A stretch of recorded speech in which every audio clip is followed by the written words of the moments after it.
Hello and welcome. I'm Anna, and this is Joseph. We're glad you're here. Let's start our morning together with something familiar. Good morning, Anna. Would you like some tea? Yes, please. Thank you, Joseph. You're very welcome. If those few sentences felt clear to you, you've already taken a great first step. You're following the rhythm of a real conversation, and that's exactly where we want to begin. You don't need to spend hours memorizing long lists of words or complex rules.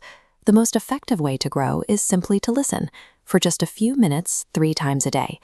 We're going to fit this practice into the things you already do, while getting ready in the morning, while you are traveling, and before finishing your day. By making English part of these relaxed, everyday moments, you give your brain the chance to get comfortable with the language at its own pace.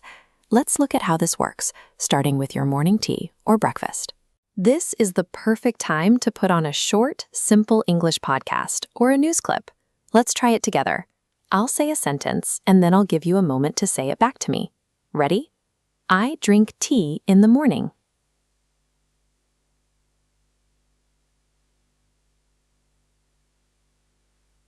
Excellent.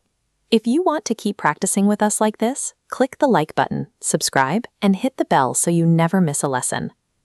Now for the second habit, your commute. Whether you're on the bus or riding an auto rickshaw, just put in your earphones and play some English music or a narrated story. This page describes what we're doing here. We call this passive listening because you aren't trying to catch every single word. As the text says, you are just letting the language wash over you while you focus on your journey. Don't worry if the words feel a bit blurry at first. Even if you don't understand the specific meaning yet, just hearing the sounds helps your ear recognize the patterns of the language. By using this dead time during your commute, you're building a feel for English without having to find any extra time in your busy schedule. That brings us to our final habit for the evening. This part is a little different, and it only takes about 15 minutes of your full attention. Pick an English video on YouTube that you actually enjoy watching.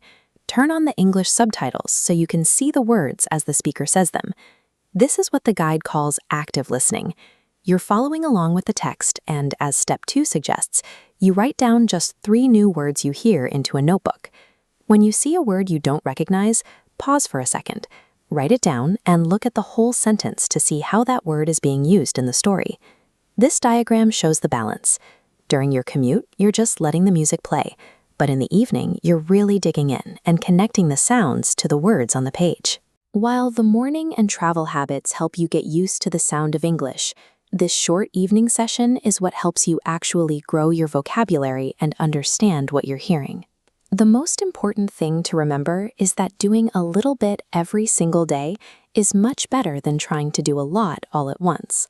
As the guide says here in section 6, 15 minutes of daily practice is more effective than studying 3 hours once a week.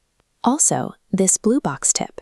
Changing your phone's language makes it a constant part of your life. We want to hear from you. What is your favorite part of your morning routine? Share your thoughts with us in the comments below. Improving your English isn't about making huge, difficult changes. It's about taking these small, friendly steps every day until the language starts to feel completely natural.